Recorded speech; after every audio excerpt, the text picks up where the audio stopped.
13 back in 2010. George St. Pierre wasn't even fighting. Loudest pro sports venue I have ever heard in my life. John, they get so excited to watch a fight. Look, man, when you go to Montreal, it's a great city, but it's cold.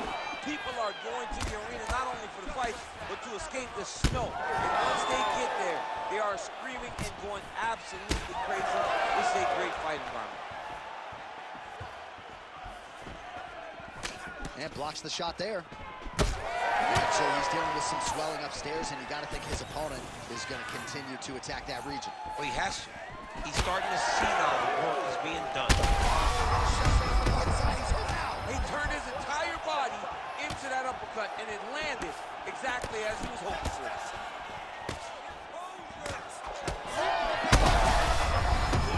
Oh, these guys are absolutely getting after it. Huge shots landing on both sides.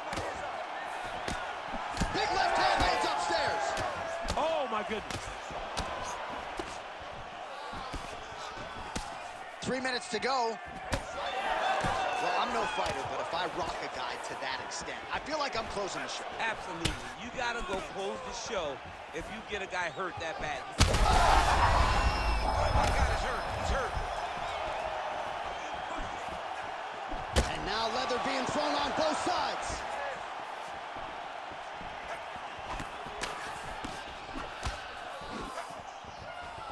Misses with the right hand. Lands another strike upstairs, and for his opponent, that is certainly not going to help matters when it comes to the swelling. He can't miss, Jay. And when you saw the swelling initially, you knew that he needed to change something. He still has not changed that. And while it's getting worse, it's still not at a point where we should panic. But a few more, and he's going to find himself in a dire situation. Well, DC, headgear's not allowed, but he has raised the hands, and he's doing a nice job protecting the dome. He's doing a great job of blocking his head. A lot of times, those shots to the head will knock you out. This fight's going to be over, DC. What a great way of mixing up his attack.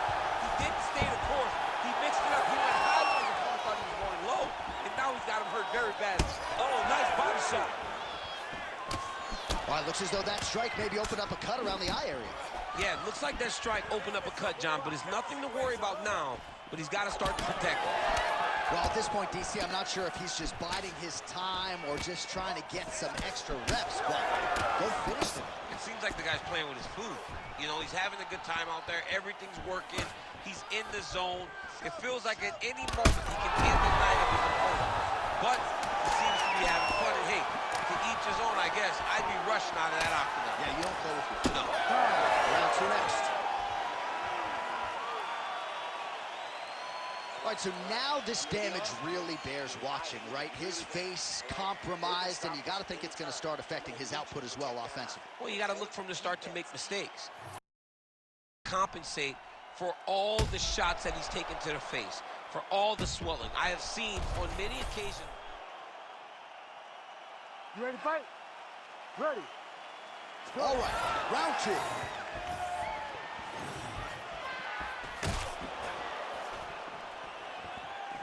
That shot blocked by Barao.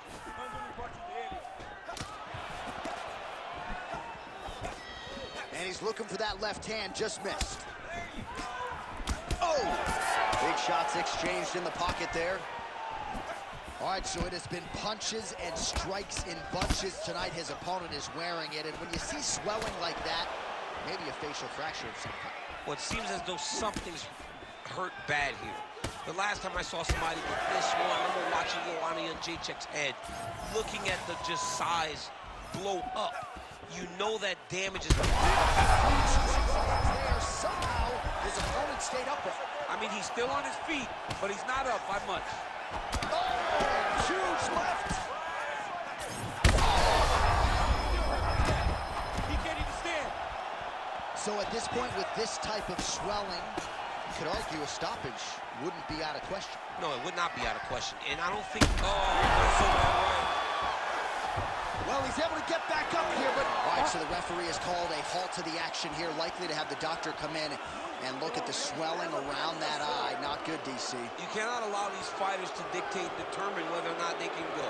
When you have this type of swelling, you got to take a close look to see if the guy can compete. Yeah, that's going to do it. All right, fans don't like it, but he was rendered essentially And that is the end. It goes into the books as a TKO via doctor stoppage. Well, he looks upset at the doctor's decision, but in time, he will accept that this is probably better for his fighting future. Got to play better defense.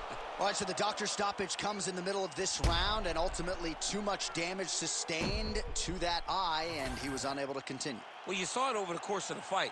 The swelling got worse and worse, and over time, the referee has to truly think about the well-being of the fighter. In doing that, he called in the physician. Physician came and took a look, and you see the decision that was made. Let's get it to Bruce Buffer now. He has the official decision. Ladies and gentlemen, the doctor has called a stop to this fight, declaring the winner by TKO